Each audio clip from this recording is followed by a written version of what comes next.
Salut à tous!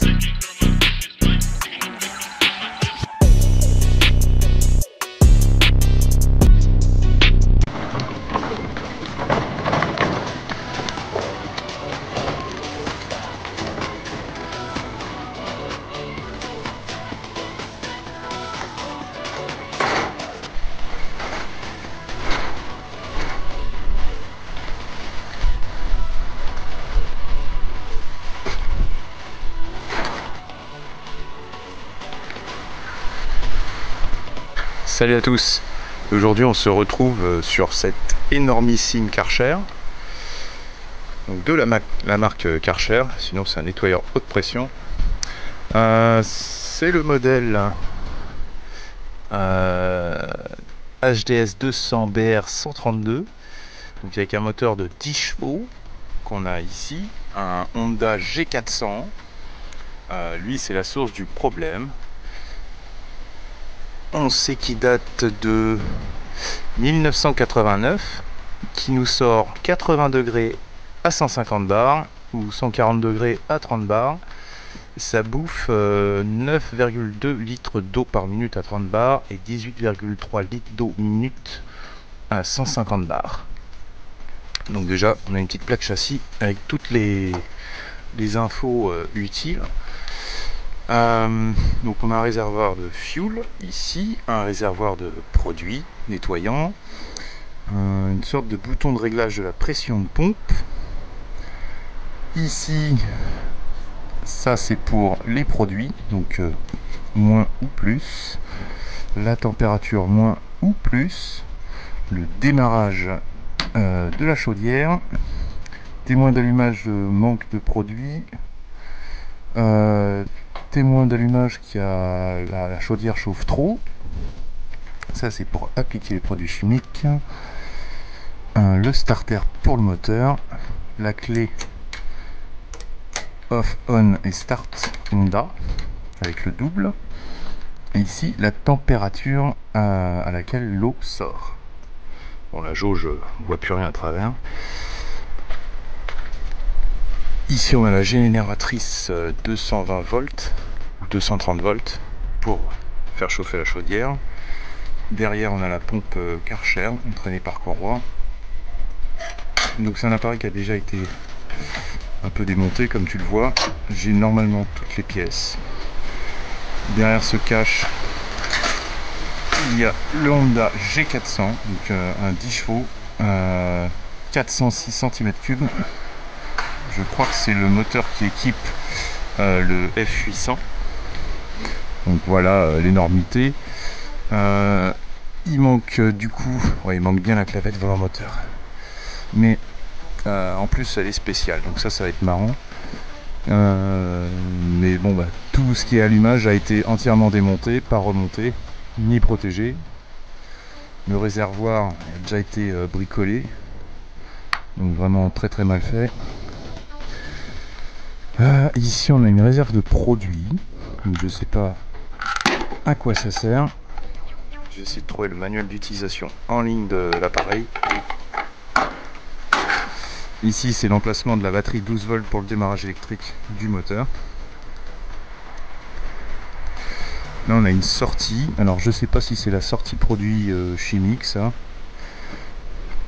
avec une sorte de sphère là comme une suspension Citroën, un énorme ressort.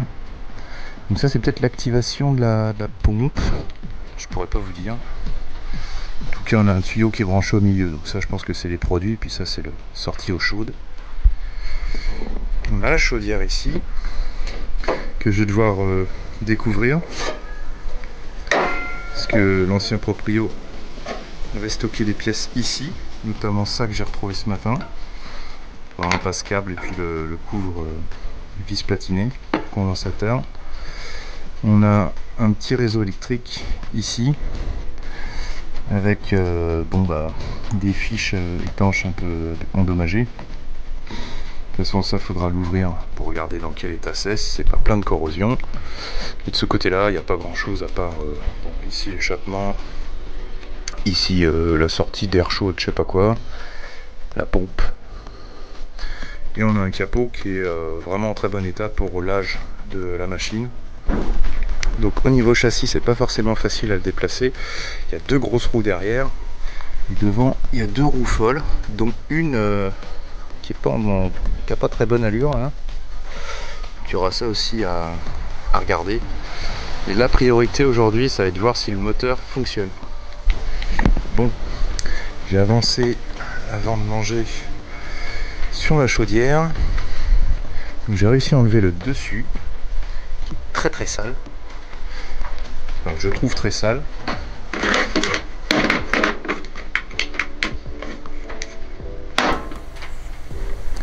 Et au fond de la chaudière, il y a énormément de débris, de carbone. Moi j'ai perdu un des boulons en enlevant le capot, donc il est au fond. Et je pense qu'il doit y avoir la clavette volant moteur. Donc avant d'enlever la suie là, avec mon kit de ramonage, je vais mettre un coup d'aimant, voir ce que je peux retrouver de métallique. Mais au fond, je sais pas, il doit y avoir 1 ou 2 cm de saleté, quoi. Il y a des feuilles, tout ça, donc...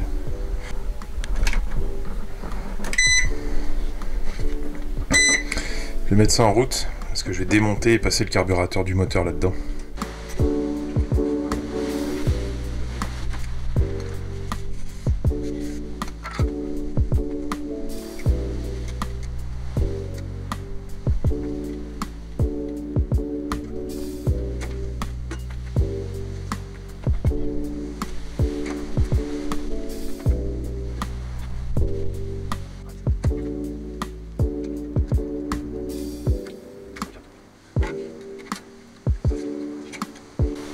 Derrière, en fait, il y a un petit clips, un petit circlips.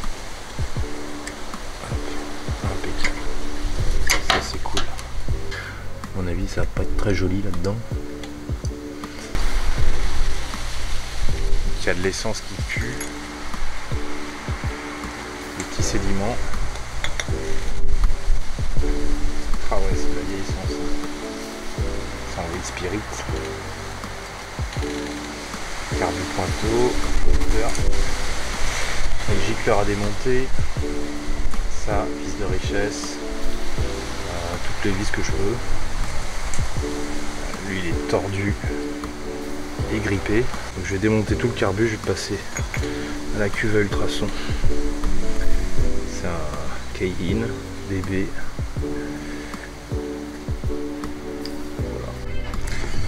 Bon, niveau vilebrequin, j'ai pas trouvé la clavette, j'ai passé un petit coup d'aspi un peu partout. Il me reste encore 2-3 coins à vérifier pour voir s'il n'y a pas la clavette volant moteur. Mais vu la rouille qu'il y a au fond, je pense que ça fait un moment que c'était démonté. Là j'ai bien nettoyé toute la surface du vilebrequin avec du Scotch-Brite et de l'huile pour pouvoir regresser, remonter en fait tout le système d'allumage qui avait été enlevé. Le carbu, lui, était pas trop sale, mais là il a été bien nettoyé avec la cuve à ultrasons, bien rincé. Donc je vais le sécher et le remonter. Le papillon du carbu était un peu grippé. Hein. Bon, j'ai entièrement nettoyé et huilé le volant moteur. J'ai trouvé une clavette qui est pas forcément la bonne. J'ai retrouvé une vis pour les vis platinées. Je les ai réglées à 0,4 au point maro. Nettoyé. Graisser bien sûr le vilebrequin. Il me reste à nettoyer les bobines, enfin remettre le petit cache, nettoyer les bobines. Tu vois, le condensateur il repasse là derrière avec les fils, mais vu que moi je l'ai eu tout démonté, bon c'est pas très facile. Ça faut le mettre un cran après là, donc ça fait 20 degrés de décalage.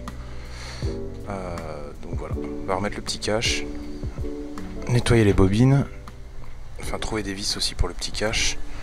Et voir si la clavette elle peut y aller, sinon il faut que j'aille en racheter une. Bon, j'ai pas mal avancé, c'est à dire que tout l'allumage est remonté, j'ai repassé tous les fils en les protégeant, j'ai rebranché la bougie, la clé ça veut pas démarrer comme une bonne batterie.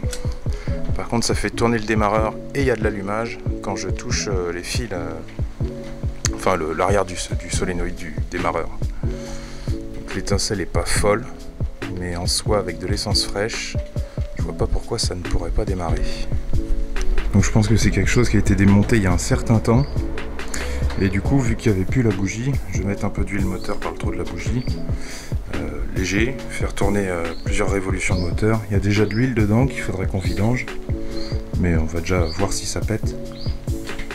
Donc je vais mettre un petit peu d'huile là-dedans et je vais essayer de trouver un réservoir pour éviter les soucis avec celui-là. Sinon je mets de l'essence directement dans celui-là pour voir ce que ça donne.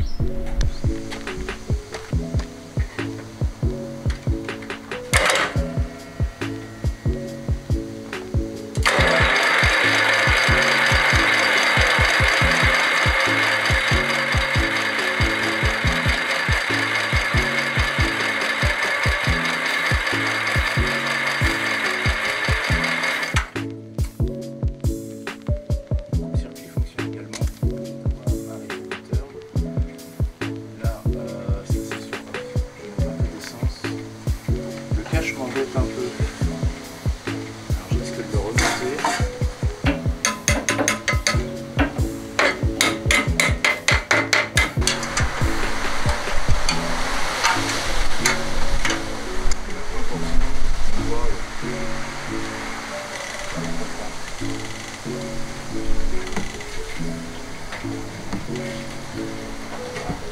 Voilà, il y a un tiers.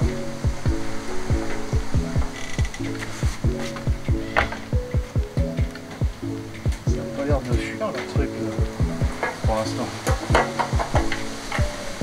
mais ouais, c'est très moche ce qui a été fait.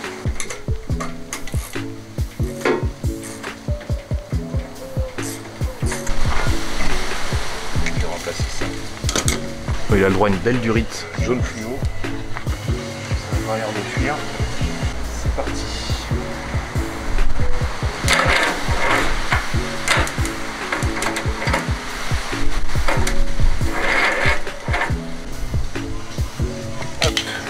Booster.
Je sais pas où il a ralenti ou il a accéléré.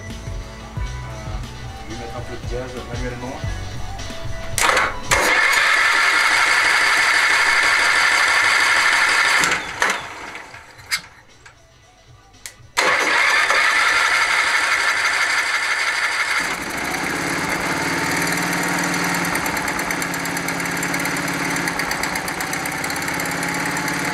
You win!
fois on va le laisser tourner, et après on va le vidanger.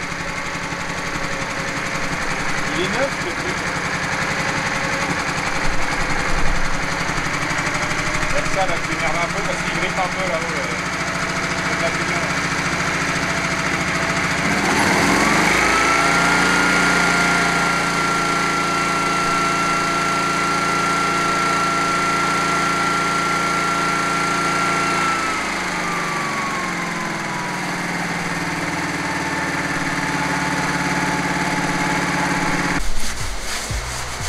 C'est ouf hein, la fiabilité des Honda. C'est vraiment... il fume pas, il claque pas, il tourne propre.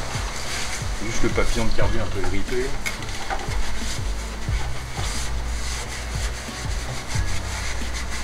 Déjà on a bien avancé. Bon, après ça par contre il va me falloir le mode d'emploi du Karcher. Bon. J'ai enlevé les 4 vis là, j'ai vidangé le moteur, faut que je remette de l'eau. Oh la vache.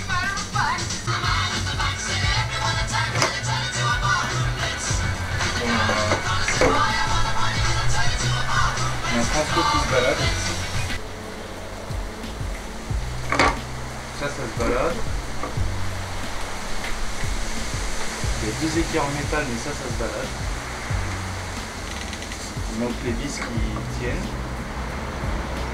Elles sont tombées, il y en a une là. Il y a d'autres vis qui traînent dans la boîte. Donc des trucs qui n'ont pas été bien remontés ou qui se sont dévissés avec des vibrations. Donc il y a ça. Il y a l'énorme transfo. Il y a ça qui est pas serré aussi. Le bouton tu vois d'allumage n'est pas serré pour la chaudière. Ce qui me rassure, c'est que c'est très très propre. C'est juste des trucs dévissés. Je vais bien le regarder quand même avant. Bon, j'ai branché le tuyau d'eau, il n'y a plus qu'à l'allumer, peut-être purger le système avant de voir si ça démarre. J'ai remis de l'huile avec du Mécaron. Je crois qu'il y a du fuel là-dedans. Je sais qu'il n'y a pas de produit là dans l'autre réservoir. Il y a un petit fond de fuel avec de la merde. Bah, tu sais quoi, on va déjà faire un essai comme ça. Hein. Au moins, on peut essayer la putain de pompe. Bon, la batterie, on va voir si ça démarre. Je vais allumer l'eau déjà, purger de l'eau. Il y a ça qui est pété, mais je sais pas à quoi ça sert encore. J'espère que ça va arriver, ça.